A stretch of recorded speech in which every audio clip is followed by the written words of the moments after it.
Mic check 1 2 1 2. This is a rollerblade lightning skate and a Roces skate, or Roces or Roches. Essentially what's happening is these skates were donated to the skate shop at some point, and instead of just chucking them out, I wanted to salvage them. I believe in sustainability through and through. So here I grab my EMT shears. You know, in an emergency, we use these to cut through clothing. It has occurred to me since I've had a couple of injuries where I couldn't take my skates off, what would be the scenario when someone calls an ambulance and they have skates on?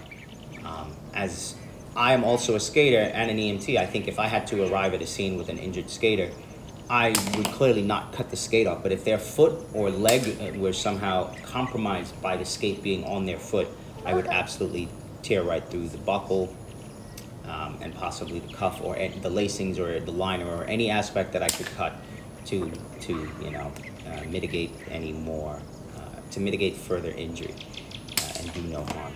So here I'm snipping away at the plastic on these receptacles, and I'm doing this because I'm riding Razor Jeff Howard shifts with rollerblade blank buckles, but I'm using the Razor shift buckle receptacles. Now I'm having difficulty with both of my skates because the receptacles and buckles keep coming loose and open as I'm skating, while I'm pushing and using that momentum for striding and jumping, turning, twisting, grinding, you name it. It loosens up, and it's one of the scariest feelings in the world when you're committing to do something dangerous and your buckles come loose, and now you're kind of free flying in the air because you lost all control of your legs.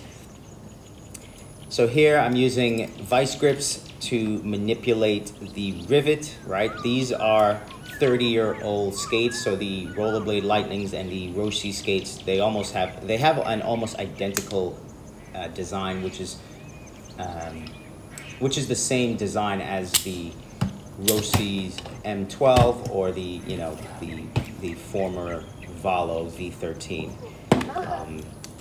I don't know much about rivets, but I do know that if I can, mangle it as much as possible, I can take this off. What I'm filming now is me removing or attempting to remove the rivet from the Roces receptacle. I removed the Rollerblade Lightning receptacle with fairly, with some ease. And I think it's because the plastic between the rivet and the receptacle was a bit more malleable, or maybe it was more brittle, I should say. I think a lot of it broke off as I tried to bend it. On this skate, it seemed like it was still fairly tough, strong, and difficult, not just to cut, but even to bend. So yeah, I'm really giving it everything I got. Here you see me using an X-Acto knife, which is something that I carry. I have a number of X-Acto knives from my college days studying architecture, and we use these knives mainly for model making. I think in today's world you can kind of create drawings, construction documents, 3D renderings, and then even 3D print models in the blink of an eye. But I'm old-fashioned. I love my tools. I love working with my hands. I love getting dirty. I love the hands-on aspect, so I'm just using the X-Acto to meticulously cut through the hard plastic between the receptacle and the back of the rivet. A little piece here, a little piece there. Vice grip, I would say, is absolutely necessary to help stabilize the receptacle as I'm what's it called? Jimmy rigging. Is it Jimmy rigging? Jimmy rigging? I guess, I don't know. Can you Jimmy rig something? Yeah, so a lot of the DIY stuff that I do with skates and outside of skating is all, no, Jimmy rigging, jerry rigging. So yeah, jerry rigging this, this buckle receptacle. Side note, I'm doing this also after exploring a few of the buckle receptacles I have on other skates, including my Solomon skates. What other skates do I have? I have another pair of Razors. I have a pair of Razor SL skates. all of the other buckles, not to say any of them are bad, they all work, they're all great. I just feel like this one, the way it's designed, might be the most ideal buckle receptacle for anyone that's doing aggressive inline skating, because aggressive inline skating is so dynamic. There's so much impact. You know, there's so much going on that I feel like you need the best products. You need the best technology, the best engineering, the best design to ensure the best level of performance. I think here I finally get a good grip on the rivet, and by yanking and twisting I was able to pull it out. However, by twisting I also damaged the, you know, the screw plate, so it's bent as you see now. I was also a little concerned that I may have widened the screw opening. However, it actually functioned quite well once I bent it back into place, you know, so there was no harm, no foul on this buckle receptacle. So yeah, Roces receptacle is on the vice grip, and the rollerblade lightning receptacle is in the other hand. Again, both of these skates, I would say 99% identical. Now here we go, I'm just putting them onto the razors, but I'm comparing now the razor receptacle. Again, these are all of these receptacles are spring-loaded. They're just spring-loaded in different forms or different fashion.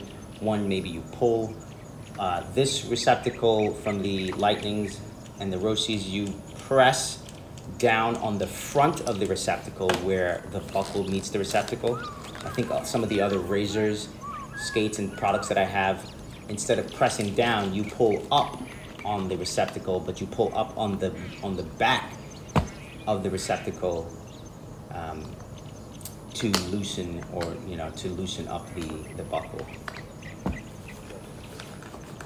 Here I'm just testing the tension and grip to see how well it holds, to see if there's any play or give, you know, because when you're skating, again, it's, you know, it's dangerous shit we're doing. And this is a quick test with the razor buckle. I should note, yeah, that the buckle itself, the reason I had issues with the buckle itself is because some of the ridges on the buckle had been worn down or damaged. But it's good to note that these 30-year-old receptacles were able to hold on to the buckle, even though there were some wear and tear on the ridges that are designed to keep your foot locked in place. As you can see there's a little damage on the end of the buckle arm. Yeah, this is the egg carton container. I found this very useful. I think I saw this somewhere else, or maybe someone gave me some advice to use them. So I have a ton of these that I use for spare parts, screws, bearings, the actual ball bearings, the bearing casings. All of my miscellaneous hardware I keep inside of egg carton containers. They, to me, they're just super well designed for that purpose. Reduce, reuse, recycle.